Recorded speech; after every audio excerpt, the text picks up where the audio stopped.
People love this myth of the Clinton surplus and the Bush deficit. They love this. And very few people take it head on.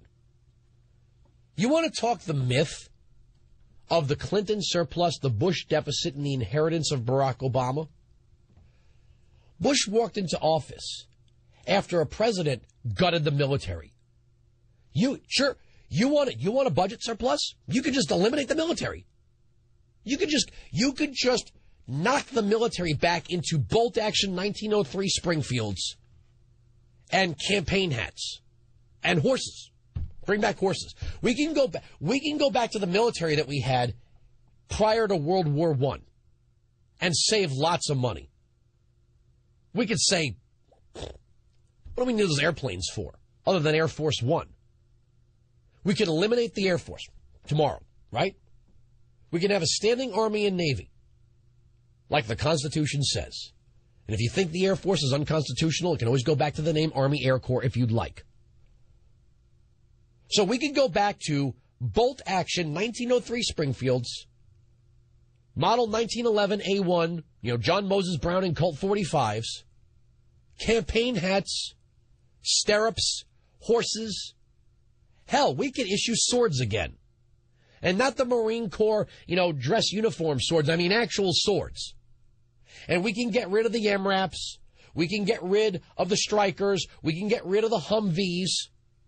We can get rid of the M4. We can get rid of the MP5. We can get rid of the Mark 23. We can get rid of the M1, the M14. We can get rid of the Springfield Soakum. We can get rid of the M243, anything made by FN, by the way. We can get rid of the M60. We can get rid of 50 cal. We can get rid of tanks. Get rid of all that stuff. Get rid of satellite defenses. Get rid of all of it. And you know what? We would have a massive, massive surplus. But you know what happened? We sort of did that. I lived in an Air Force town, Fort Walton Beach, Florida, home to Eglin, Duke, and Hurlburt. Clinton gutted the military. And then 9/11 happened. And we had to beef up the military so quickly, and it cost so much that it sent us into a deficit. You want to talk about the myth of this Clinton deficit, of this Clinton surplus and Bush deficit? There it is, baby. Put that in your pipe and smoke it. Clinton gutted the military and left it, hung it out to dry. And then 9/11 happened. So you want another surplus? You want a big budget surplus? Go back to bolt-action rifles. Bolt-action rifles, model 1911s, campaign hats. Go look at an old recruiting poster prior to World War I. That's what our military will look like. We don't need Humvees. Oh no, we can have horses. And in Afghanistan we can have donkeys. Democrats love donkeys. We can have donkeys. We don't need Chinook helicopters. We don't need fighter jets. We don't need C-130s. Nah, what do we need a Spectre gunship for? What do we need A-10 tank killers for? What do we need artillery for? You can teach a soldier to fire rapidly with a bolt-action rifle. Pep, saves money. 1-866-95-PATRIOT. 1-866-95-PATRIOT. David, North Carolina, you're on the Wilkow Majority. Hello. Hey, Andrew, thanks for taking my call. If you want to, do something, you should start with the truth. You talked about Clinton gutting the military.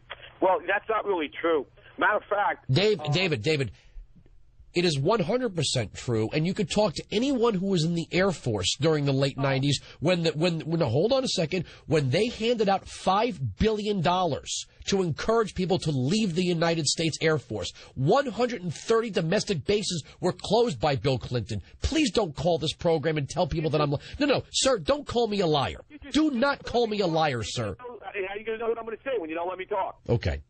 Can you just give me 15 seconds? Well, no, so I'll give you a whole minute if you want. But you called up and said that I was lying. You called me a liar, as if the entire world doesn't know that Bill Clinton gutted the United States Army and gutted the United States Air Force. Percentage of GDP went down slightly. But that started, Andrew, that started in 1988. And it went down from 1988 at 5.8% to 2000 at 3.0%. But during the Clinton era, it went down from 4.4% down to 3.0%. Sir, call me, call me a liar by telling me that the Army wasn't cut from 18 divisions to 12, the Air Force wasn't cut from 76 division to 50. Tell me that 130 bases weren't closed. Tell me that. Tell me I'm lying. Tell me I'm lying.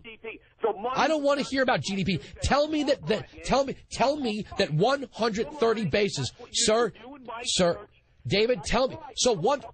David, 130 bases were not closed under Bill Clinton. What's that? 130 military installations were not closed by Bill Clinton. But you don't understand. It doesn't mean he gutted the military.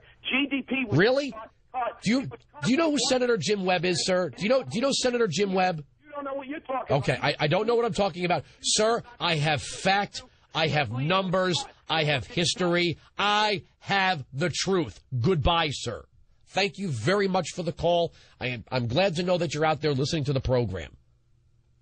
You can talk to anyone who's an airman in the United States Air Force. They were offering cash incentives. I remember living by the gates in Fort Walton Beach, watching all the U-Hauls of all the people that were getting out of the Air Force early. That's called gutting the military, sir. When you decrease the size of the force that defends us, you are gutting the military. And then when you get attacked on September the 11th, 2001, and you need all those people, it costs a lot of money to jumpstart a military, sir. You want to call me a liar? That's fine.